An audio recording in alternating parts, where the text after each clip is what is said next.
You also neatly sidestepped my question earlier about health reforms, because this is the other attack that Peter Costello has made in this article. Mr Costello says that by taking some GST revenue off the states due to these health reforms, then it could be setting a dangerous precedent, basically. Mr Costello says, next are we going to see GST taken away to put into school boards and put into local police boards? And isn't that a fair point? Don't the states have a right to be fearful that this sort of, taking off from that GST revenue could continue? Well, what we're dealing with here is an area of policy where the costs are increasing exponentially. The cost of healthcare is going up by 10% a year compared to the growth in GST of 4% a year. And that is the crucial difference here.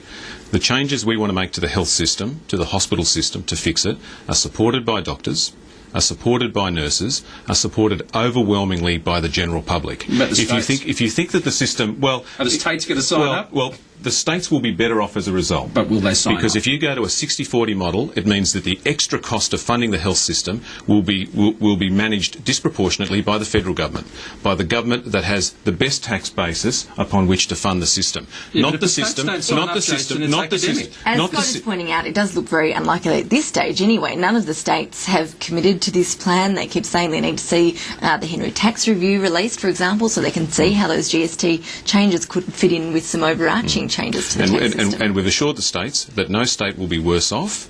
In fact, states will be better off. Well, they look confident over the course of the next decade. They look very confident about that. Over the course of the next decade. Well, I tell you what, when I talk to my state colleagues, they say we'll be better off under this than under the system that Tony Abbott was in charge of, where he ripped $1 billion out of the health system. We're not going to go over that boring argument again with you guys sledging on the.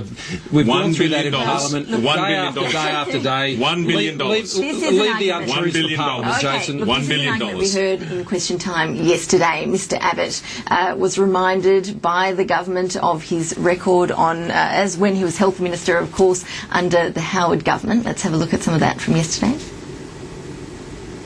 You've got, Jockey Peterson Jr. running around. What's his name? The senator from Queensland. I think you're talking about Senator Joyce. Joyce, yeah.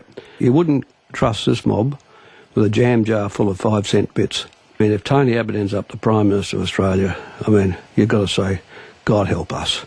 God help us, an intellectual, truly an intellectual nobody. Look, he turned up in the last couple of years when I was Prime Minister. I regard him as a sort of resident nutter on their side. For 2003-4, a cut of $109 million. Mr Speaker, understanding Order 91F, I point out to you that it is disorderly for the Minister to tell lies to the Parliament. The Leader of the Opposition on a point of order.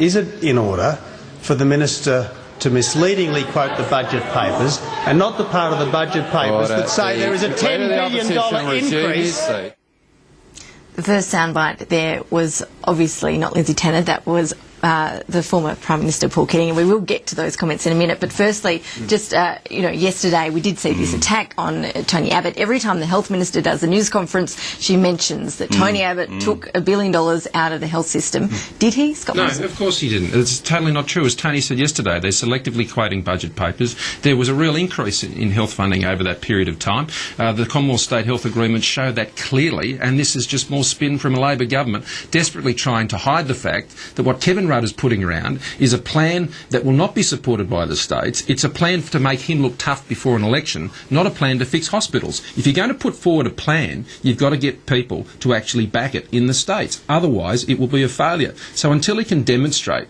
he can get people on board with his plan in the states, he has no plan, just a lot of tough talk for the election. Jason, is this just a fear campaign? No. The budget papers don't lie. He ripped $1 billion out of the health system. When Howard, hang on a sec, I gave you a go. Let me tell you what happened. When John Howard got elected, 1996, the federal government contributed 45% of the cost of the hospital system. By the time John Howard left office at the end of 2007, that had dropped to below 40%. Which meant the states had to pick up more of the slack. That happened because the amount of money that the federal government was supposed to put into the health system dropped by $1 billion. And the interesting thing here is that the internal party polling in the Liberal Party must show that this is hurting hard, because every time we mention that Tony Abbott cut $1 billion out of the health system, it really hurts and he gets really upset. What he misses, though, is an important point. The GST was introduced in that period of government, which created a massive windfall of revenue for the states, which they have monumentally mishandled, most particularly in New South Wales and Queensland. They were living with rivers of money coming out of the GST, and they basically put it up all against a wall, buying more desks than beds. Okay. And that's the reality in our hospitals today. This is an argument we've heard before. We're going to hear it again. Sure. Let's, though, just comment on those comments we heard from Paul Keating yesterday. He also, just another one, getting stuck into Tony Abbott at the moment, saying that he was the resident nutter when Paul Keating was here in the building. Do you think, Jason Clare, that sort of language from Paul Keating is taken seriously? Well, that's Paul being nice. You should hear the things that he says when he's not on camera. Look, Paul, in his own way, is making the point that has been made for a long time, and that is that Tony Abbott has some pretty extreme views. We saw on Four Corners the other night, he said he thought women would never be equal to men. He thinks women are at home ironing. He thinks the planet is cooling. He has some pretty extreme views. That's why I've said that Tony Abbott is a political bungee jumper. It's extreme, it's exciting, everyone wants to watch because everyone thinks it's going to end badly. What do you think about former Prime Ministers making these sorts of comments? I know John Howard, when he left, said, I'm not going to be one of those Prime Ministers that weighs into the daily political cycle.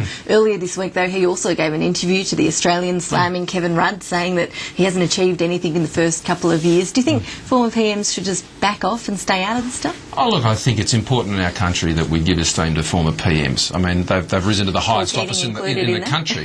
That doesn't necessarily mean we all agree with what they have to say.